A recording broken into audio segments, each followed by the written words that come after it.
اور یوں ہندوانی رسوم جو اسلامی دربار میں گھس گئی تھی وہ باہر کر دی گئی، اور توحید کے ایک علمبردار نے جہانگیر کی جہانگیری ختم کرا دی، ہلا کے رکھ دیا۔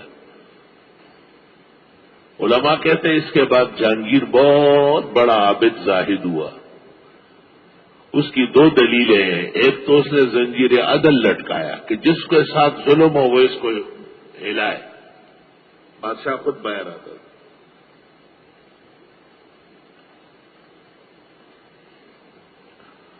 اور دوسرا یہ کہ جہانگیر بادشاہ عقیدے کا اتنا پختہ ہوا کہ نور جہان کی بہت ساری باتیں مسترد کر لی کہ مجدد کی تعلیمات کی خلاف ورزی ہے، میں نہیں کر سکتا، میں نے ان کے ساتھ وعدہ کیا ہے۔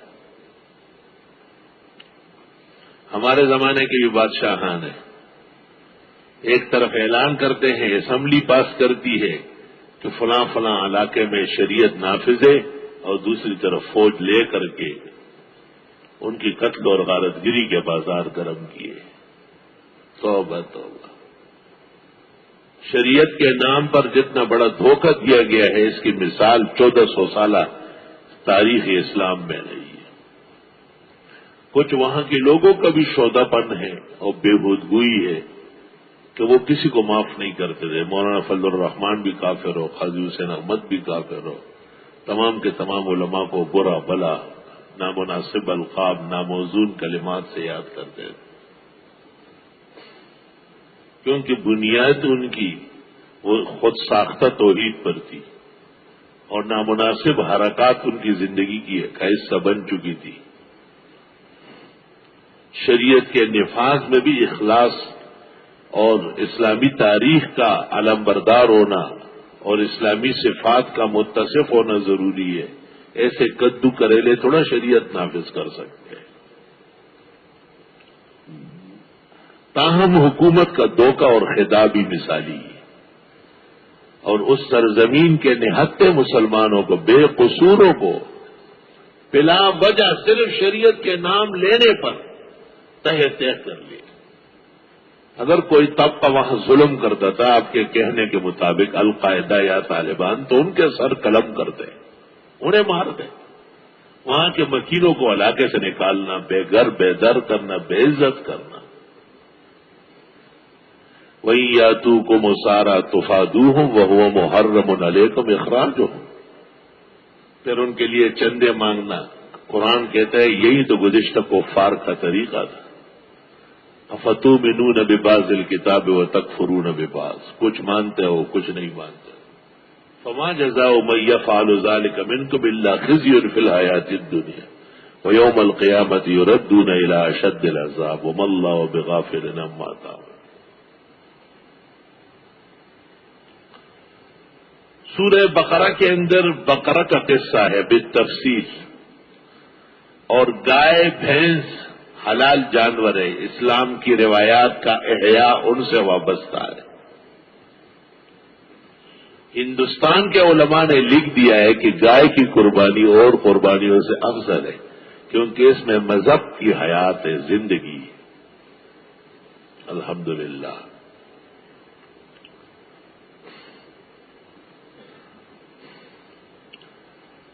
سورہ بقرہ یہ تفصیل ہے اس اجمال کی جو فاتحہ میں گزر گیا۔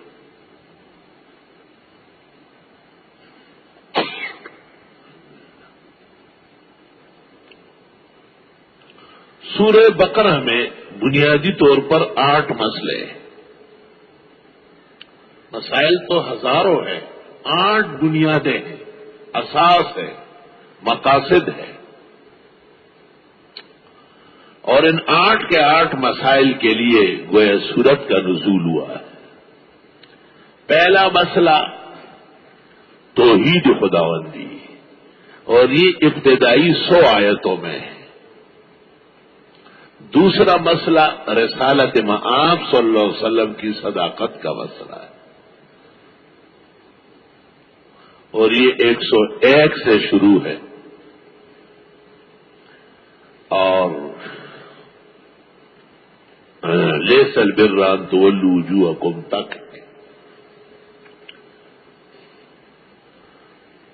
لیس البر ان تولوا وجوہکم قبل المشرق، یہ یہاں سے جہاد فی سبیل اللہ ہے. اور یا ایھا الذین آمنوا انفقوا مما رزقناکم تیسرے پارے کی آیت، یہاں سے انفاق فی سبیل اللہ ہے.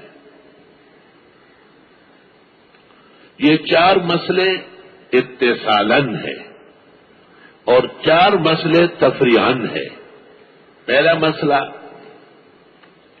صداقت قرآن کریم کی، صداقت الکتاب. دوسرا مسئلہ ایمان بالآخرت.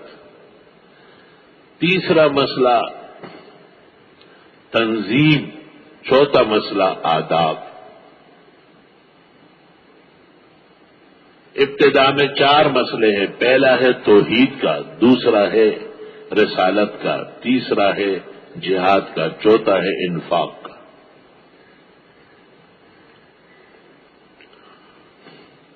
اور پھر چار مسئلے اس کے توابع ہیں، جسے امام راضی لواحق کہتے ہیں. لواحق ان میں پہلا مسئلہ صداقت الکتاب، دوسرا مسئلہ ایمان بالآخرت، تیسرا مسئلہ تنظیم، چوتھا مسئلہ آداب.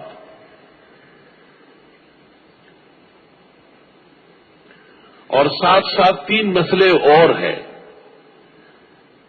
توحید کے ضمن میں تہذیب الاخلاق ہے کہ موحد کے اخلاق عالی اور اچھے ہو. اللہ ہمیں اچھے اور بہترین اخلاق نصیب فرمائے.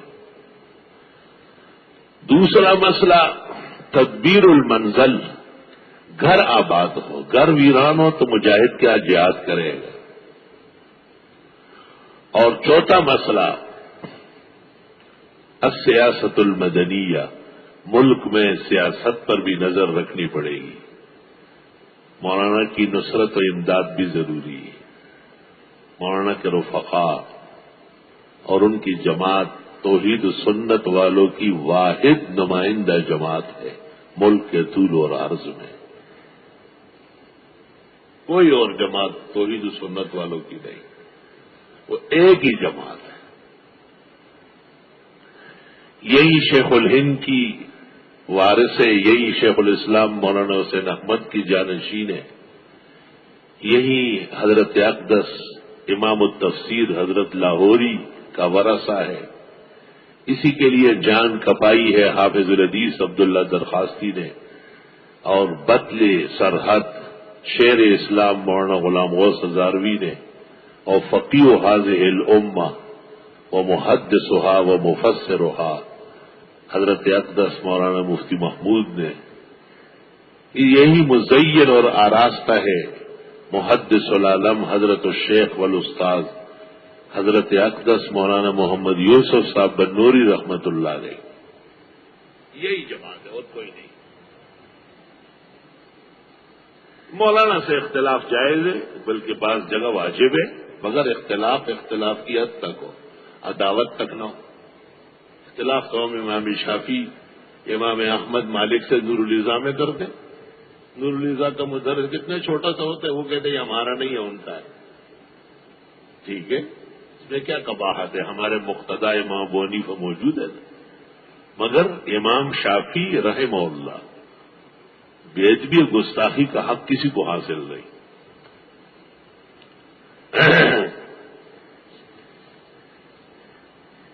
لا الہ الا اللہ. اور آپ قرآن کا زور دیکھیں گے جب قرآن مضمون پر آ جائے کہ کس طریقے سے قرآن کی صداقت، آخرت پر ایمان، مومنوں کے اوصاف، منافقوں کی نشاندہی، کافروں کی مذمت اور ان کے علیحدہ علیحدہ عواقب کس طرح متعین فرما رہے ہیں. سورۃ البقرہ یعنی ہذہ سورہ ذکرت فیہا البقرہ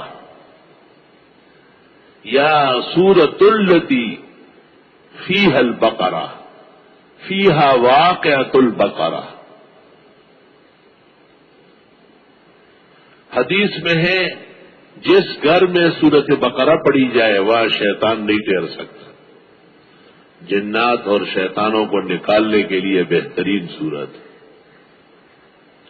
میرا تجربہ ہے کہ جو اچھی طرح اس کو یاد کر لے یا بہت بہترین طریقے سے اس کا ترجمہ و تفسیر سمجھے، اس کے سامنے پوری دنیا میں کوئی شیطان ٹھہر نہیں سکتا ہے۔ وہ آپ اس کو سمجھ لے، ضبط کر لے۔ یہ جو مشہور ہے کہ عبداللہ ابن عمر نے یا حضرت عمر نے 11-12 سال میں بقرہ سمجھی ہے، تو یہ اس کے احکام بہت زیادہ ہے، تفصیل بہت زیادہ ہے۔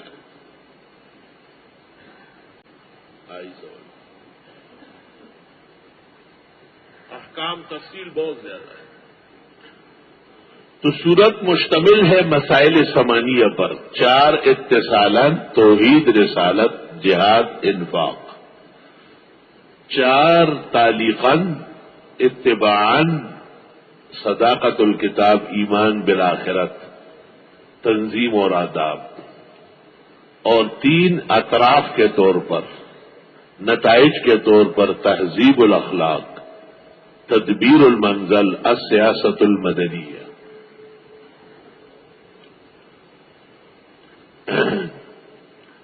سورت مصدر ہے حروف سے جو مقطع ہے، یعنی علیحدہ علیحدہ پڑھے جائیں گے، الف لام میم یا حامیم عین سین قاف کاف یا عین صاد طه، حروف علیحدہ علیحدہ، اس کو مقطع کہتے ہیں، حروف مقطعات۔ توڑ توڑ کے پڑھو، ایک ایک حرف کا نام لو۔ اور اس سلسلے میں ابو العباس اور ثعلب کا مناظرہ مشہور ہے۔ ثعلب کا خیال یہ تھا کہ یہ اسامی ہے، یہ حروف توڑا رہا ہے، لیکن حرف جب صحیح ادا ہوگا تو اسم بنتا ہے اس، جیسے الف تو ایک آدمی نے کہا حمزہ، لام اور فا، 3 ہو گئے، الف، میم ہے، لام تو لام، الف، پھر میم، میم یہ میم، پھر 3 ہو گئے۔ یہ مراد نہیں ہے، مراد وہی نفس حرف ہے، الف لام میم۔ ابن عباس سے منقول ہے روایات ضعیفہ کے ساتھ کہ ان اللہ اعلم، میں اللہ سب کچھ جانتا ہوں، میرے علاوہ کوئی جاننے والا نہیں۔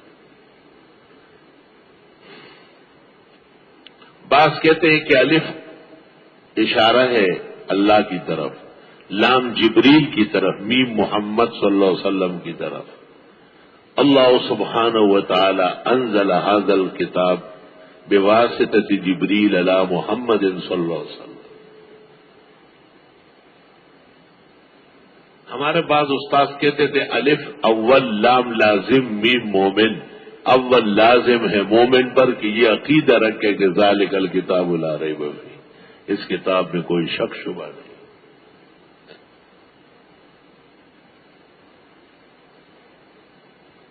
یہ متاخرین نے فلاسفہ یونان کا منہ بند کرنے کے لیے کہ انہوں نے کہا ہدایت کی کتاب ہے اور حروف ایسے آئے ہیں جن کے معنی تم خود نہیں جانتے ہو، ہمیں کیا سمجھاؤ گے؟ متقدمین تو اتنا ہی کہتے تھے کہ اللہ اعلم بمرادہا، اللہ جانے اور اس کا نظام جانے، ان کے متعین معنی رب العزت کو پتہ ہے۔ اور جس طرح ایک جاہل کا امتحان ہوتا ہے کہ وہ علم پڑھ لے، اس طرح عالم کا امتحان ہوتا ہے کہ بعض چیزوں کو نہ چھیڑے، نہ چھیڑے۔ اللہ اللہ،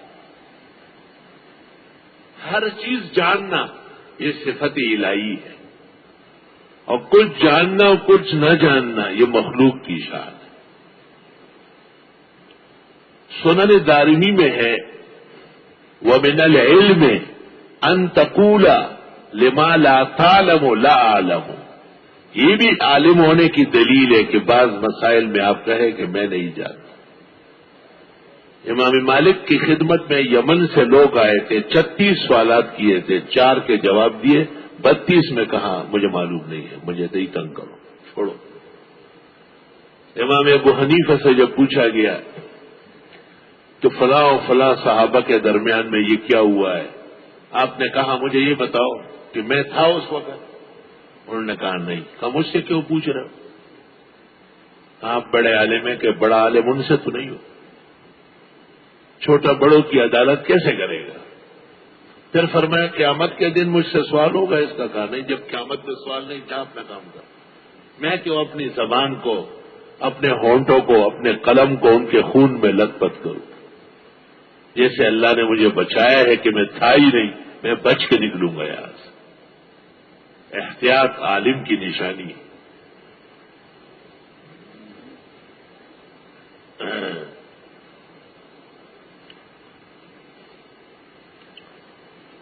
اللہ اکبر و کبیرہ. مولانا مودودی نے تفہیم القرآن میں لکھا ہے کہ قرآن جب نازل ہو رہا تھا تو اس کے معنی اور مطلب تھے، آہستہ آہستہ ختم ہو گئے. کتنی غلط اور کتنی بھونڈی بات. جن چیزوں کو قرآن نے ذکر کیا وہ تو زندہ ہو گئی، تو ان کے معنی اور مطالب لغت میں نہیں ہے، واضح نے رکھے ہی نہیں. الف لام میم، ہاں میم عین سین قاف، یہ تو بنائی حروف ہے، ایسے تو کلمات بنتے ہیں، خود حرف معنی نہیں دیتا. چونکہ باقاعدہ علوم والے نہیں تھے اس لیے اکثر تفسیر میں بجائے تفسیر کے تحریف کر گئے.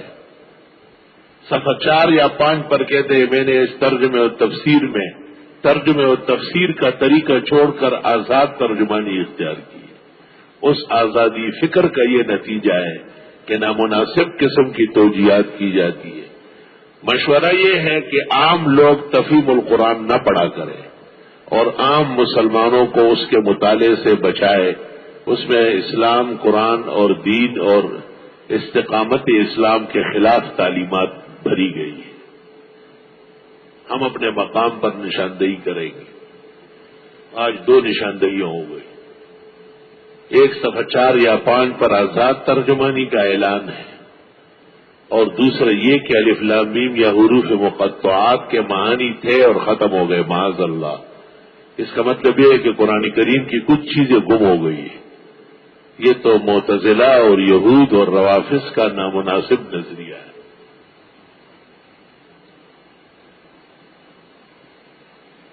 یہ بات علیحدہ ہے کہ الف لام میم حروف مقطعات ہیں اور شاید ان میں کوئی اشارہ ہے سورت کے مضامین کی طرف. یہ لکھا ہے سر من اسرار اللہ، علوم سربستہ ہے، مکنونات میں سے ہے، بند دفتر کے علوم ہے. الف لام میم. یہاں ایک مطلب یاد رکھے کہ متشابہ 2 قسم کا ہوتا ہے. اس کو متشابہ بحت کہتے ہیں یا متشابہ من کل الوجوہ، جس کا سرے سے معنی متعین ہی نہ ہو، جیسے حروف مقطعات. اور کچھ متشابہات ایسی ہیں کہ ان کے معنی و مطالب ہیں مگر مناسب نہیں ہے. تبارک الذی بیدہ الملک، یہ تو معلوم چیزیں شان الہی کے لائق نہیں. یوم یکشف عن ساق فیضع قدمہ علیہ وتقول قط قط، ید اللہ ملآن ینفق کیف یشاء، اللہ کے ہاتھ بڑے ہیں. ویداہ مبسوطتان ویداہ یمین، دونوں ہاتھ دائیں ہیں، کوئی بائیں ہاتھ خدا کا نہیں ہے. اور اس کے ہاتھ کا کیا مطلب ہے؟ اختیارات، تقدس، اقتدار، الوہیت. تو لفظ کا معنی تو عرف میں اور لغت میں ہے مگر شان کے لائق نہیں ہے، اس لیے مناسب توجیہ کرنی پڑتی ہے. اور اس سلسلے میں 2 جماعتیں ہوئی ہیں علماء کی. ایک جماعت کہتی ہے ایسے ہی رہنے دو، معنی مطلب ہی نہیں کرو، ضرورت ہی نہیں ہے. یہ محدثین ہے اکثر، ابن تیمیہ ابن قیم بھی اسی میں ڈوبے ہیں.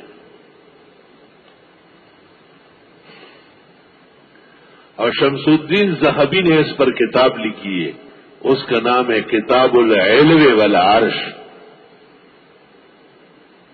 چھوٹا سا جز تھا، چند صفوں کا، آج کل 4 جلدوں میں نجدیہ وہابیہ سعودیہ نے شائع کیا ہے. ٹھیک ہے، علم آ گیا. ذہبی امام اہل سنت.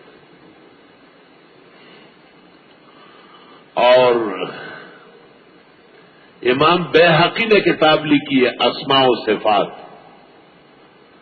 اسماء کتاب الاسماء والصفات. یہ فضلاء کے کام کا درس ہے. فضلاء وہ جو فضیلت سے ہے، جی ہاں، جو دل دماغ کھول کے رکھتے ہیں، جنہوں نے آگے بڑھنا ہے، کام کرنا ہے.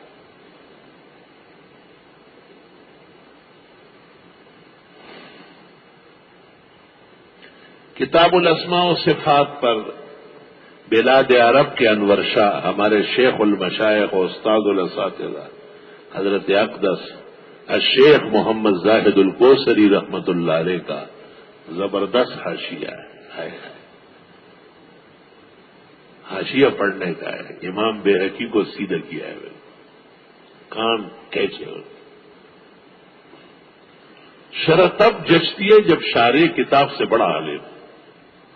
فتح القدیر کی کیوں عزت ہے؟ علماء کہتے ہیں اصول میں وہ صاحب ہدایت سے بڑھے، اصول میں بڑھے. تفتزانی نے سعد الدین کی کتاب کی جو شرح علی کی مختصر المعانی، تو کمال یہ ہے نا کہ اس کا علم بہت وسیع ہے. اور علماء کہتے ہیں فصل وصل جو اس کی ہے وہ کام کی، فصل وصل.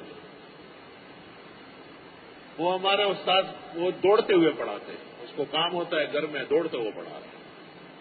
وہ دوڑ رہے ہیں اور یہ سائیکل سوار بھی اسی طرح ہی. یہ بھی ایک سائیکل ٹانگ سائیکل پہ یا خدے مرک کا سناکارہ خلق ہے. کتابوں نے ہوشیار مولٹوں نے تباہ و برباد برائے نام درس ایسے ہی. 4 کتابیں ایسی ہیں جو ہر شخص نہیں پڑھا سکتا. کان کھول کے سنو. ایک ہدایہ، دوسری مختصر المعانی، تیسری حسامی، اور چوتھی بخاری. اس کے لیے بہت بڑا اور علم، اطلاع، وسعت اور تسلی سے بیٹھنا، عجلت بالکل نہ کرے. ہاں کسی کو مناسبت ہو تو بہت اچھی بات ہے، لیکن جو استاد جلدی کرتا ہے اور جلدی گھر پہنچتا ہے، اس کے سبق میں کبھی بھی حسن نہیں ہو. حسن اس کو کہتے کہ طالب پڑھے اور وہ ایسا درس دے کہ استاذ کا دل خوش ہو جائے. سبحان اللہ و بحمدی سبحان اللہ العظیم. میر سید کا نام سنا ہے؟ جرجانی، یہ جنہوں نے صرف میر نہ ہوئی میر لکھی ہے. میر سید ہے نا، سید سند جس کو کہتے ہیں. بہت اچھا عالم ہے. تفتزانی کا ہم اثر ہے اور انہی کے ساتھ گفتگو رہی ہے. اور بادشاہ کے دربار میں بھی انہی کے ہاتھ سے پہنچے. اس نے جب رسالہ شمسیہ پڑھا، بہت زیادہ قابل عالم ہے. آئے رسالہ شمسیہ پڑھ کر